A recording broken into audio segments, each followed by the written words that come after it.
Some stories begin with love, warmth, and support from family. Mine began the same way. Or at least, that's what I believed for most of my life. I thought family was supposed to be your safest place. The place where you are reminded of your worth when the world tries to break you down. But sometimes, the people who are meant to protect you are the ones who wound you the deepest. I grew up in a house where my father's words carried the weight of truth. When he spoke, everyone listened. His approval felt like sunshine, rare but powerful. My brother seemed to stand in that sunlight every single day, while I lived in the shadows, waiting for even a single ray to fall on me. I wasn't lazy. I wasn't careless. I had dreams, hopes, and plans of my own. But in my father's eyes, I was never enough. My brother was a chosen one, the golden child. And then came the day that changed everything. The day my father handed my brother $100,000 to build his future and, in the same breath, called me worthless. That single word tore through me like glass shattering in silence. It wasn't just an insult. It was the breaking point, the moment I realized that sometimes cutting ties is the only way to survive. Growing up, our house looked normal from the outside. Bright lights, laughter during family gatherings, and the smell of my mother's cooking filling the kitchen. Neighbors often said we were a perfect family. But perfection is sometimes just a mask. Behind closed doors, there was a silent competition that I never signed up for, a race where I was always left behind. My brother, Daniel, was 2 years older than me. From the very beginning, he wore the crown of being the favorite. If he scored even average marks at school, my father celebrated him as if he had won a gold medal. If I brought home better grades, my father's response was cold. That's what's expected. Nothing special. Those words stung more than I ever admitted. It wasn't only about studies. Daniel could do the smallest thing. Help carry groceries, mow the lawn, or even just smile at the right time, and my father's face would light up with pride. I tried the same things, sometimes even more, but it was as though my efforts were invisible. The more I tried to win his attention, the more I felt myself fading into the background. I remember birthdays vividly. Daniel's cakes were bigger, his gifts shinier, his parties louder. Mine always felt like an afterthought. Even as a child, I noticed a difference. At first, I told myself it didn't matter, that maybe love isn't measured in cakes or presents. But deep down, I knew it did matter. It wasn't about the gifts, it was about recognition, about being seen. As we grew older, the gap between us only widened. Daniel became the dreamer, the one my father described as full of potential. I became the reminder of failure, even though I worked harder than anyone else in the room. Whenever relatives visited, I would hear my father boast endlessly about Daniel's talents. My name was barely mentioned. I often sat quietly in the corner, pretending not to care, but inside, I was drowning in silence. Despite it all, I never hated my brother. He didn't ask to be treated like the golden child. It wasn't his fault. Still, I couldn't stop the feelings of envy and sadness that burned inside me. Every smile my father gave him felt like another reminder that I wasn't enough. Looking back now, I realize those early years shaped everything. The way I saw myself, the way I doubted my worth, and the way I longed for approval that never came.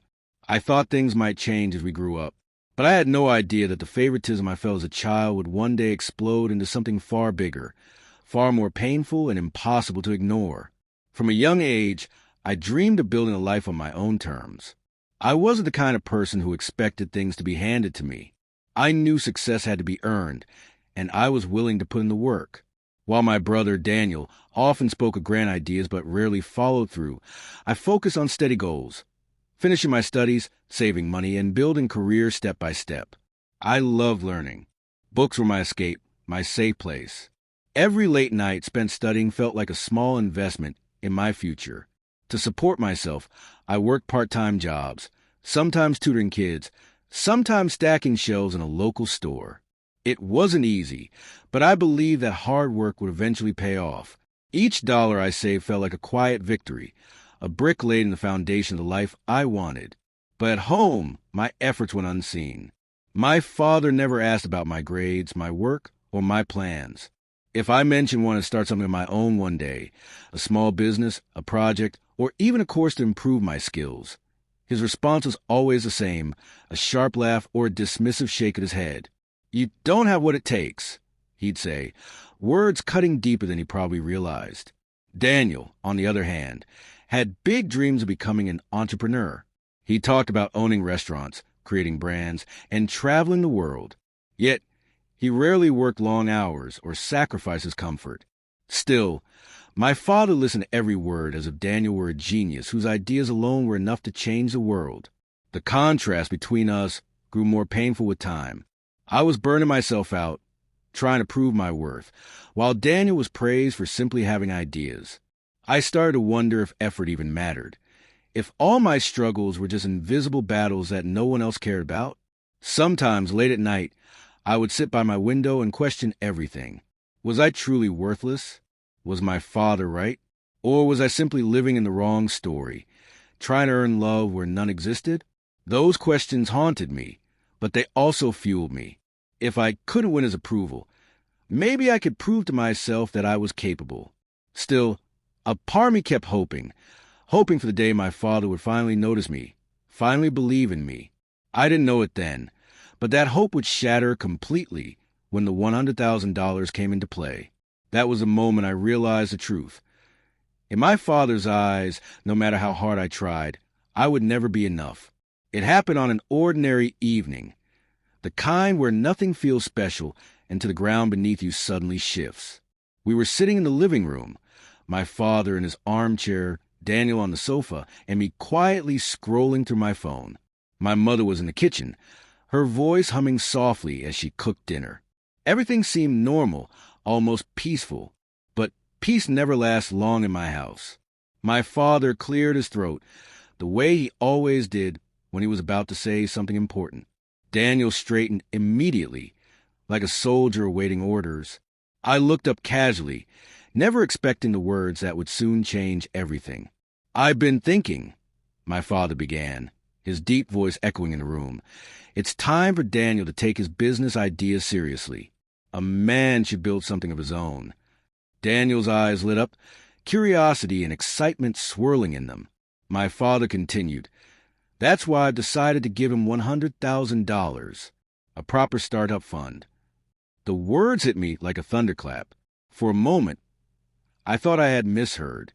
$100,000? Just like that? My brother hadn't even proven anything yet. He'd only ever spoken of vague plans, ideas floating in the air.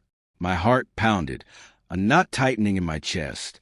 Daniel was grinning, his voice trembling with joy. "Really, Dad? Are you serious?" My father nodded firmly. "You have potential. You just need the right push. And I'm willing to invest in your future." I sat frozen.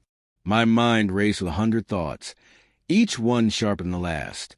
All my late nights, all my part-time jobs, all my dreams, I had carried them alone. No help, no recognition. And now, in front of me, my father was handing my brother a fortune as if it were nothing. I couldn't stop myself. My voice, shaky but desperate, broke the moment. "Dad, what about me?" The room went silent. Daniel's smile faltered, and even my mother paused in the kitchen. My father turned his eyes toward me, cold and sharp, and then the words came, words that burned into me so deeply that I still hear them echo today. "You," he said with a bitter laugh, "you're worthless. You'll never make anything of yourself. Why should I waste my money on you?" It felt like the air had been sucked out of the room. I couldn't breathe, couldn't speak. My father's voice had always been powerful, but this time it shattered me completely. That single word, worthless, wasn't just an insult. It was a sentence, a final judgment on my existence. I saw Daniel's face shift. For a second, guilt flickered in his eyes, but he said nothing. My mother, too, stayed quiet, her hands busy with the dinner she no longer seemed to care about. The silence of everyone else only made the insult louder. I sat there, numb, feeling the weight of every year I had struggled, every time I had fought for his approval, every moment I believed I might one day be enough. In that instant, I realized I never would be. Dinner was served, but I couldn't eat. I excused myself, climbed into bed, and stared at the ceiling for hours. My father's words replayed like a cruel song. You're worthless. You'll never make anything of yourself. That night, I made a quiet decision, one that would change my life forever. After that night, something inside me cracked. It wasn't loud or dramatic. It was quiet, like glass splintering under pressure until it finally breaks. I moved through the following days in a haze, replaying my father's words again and again. You're worthless. It didn't feel real at first. Part of me kept waiting for him to come to my room, apologize, and tell me he hadn't meant it. But the apology never came. For a few days, I tried to act normal. I went to work, came home, and kept my head down at the dinner table. Daniel started making plans for his new business, talking excitedly about ideas, budgets, and travel. My father listened to him with pride shining in his eyes. Every laugh, every word between them was another reminder that I didn't belong. At night, I lay awake staring at the ceiling. My heart felt heavy, as though every disappointment from the past had gathered into a single weight pressing down on me.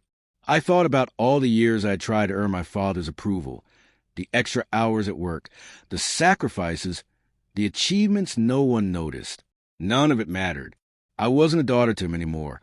I was a shadow. One evening, I sat in my room with my phone in my hand, scrolling through our family group chat. Old messages of me trying to share my achievements stared back at me. A scholarship I had won, a promotion at work, a certificate from a training program. Most of them had no replies from my father, only short, cold words like, okay, or good. But whenever Daniel posted something, my father would flood the chat with praise and clapping emojis. That was the moment I realized I was fighting for something I would never receive. I was fighting for love that wasn't mine to claim. And suddenly it became clear. Staying in contact, calling every week, pretending things were normal, it was only breaking me more. I put my phone down and whispered to myself, enough? It wasn't loud, but it felt powerful. I knew I had to stop. Stop chasing. Stop calling. Stop reaching out to people who didn't want to see me. It wasn't about revenge. It wasn't even about anger anymore. It was about survival. So the next day, I did nothing. I didn't call, didn't text. When my father called my name from the living room, I stayed in my room. When Daniel tried to show me his business plans, I only nodded.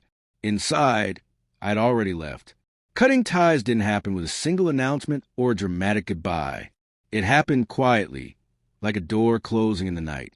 And for the first time in years, even though I felt broken, I also felt free. Life after cutting ties with my father and, eventually, the rest of my family was not easy. People often imagine freedom as something bright and exhilarating, but the truth is, freedom can feel painfully lonely at first. I had walked away from the only family I had ever known, and even though they had hurt me deeply, they had still been my home. Letting go felt like tearing out a part of myself. At first, the silence was the hardest part.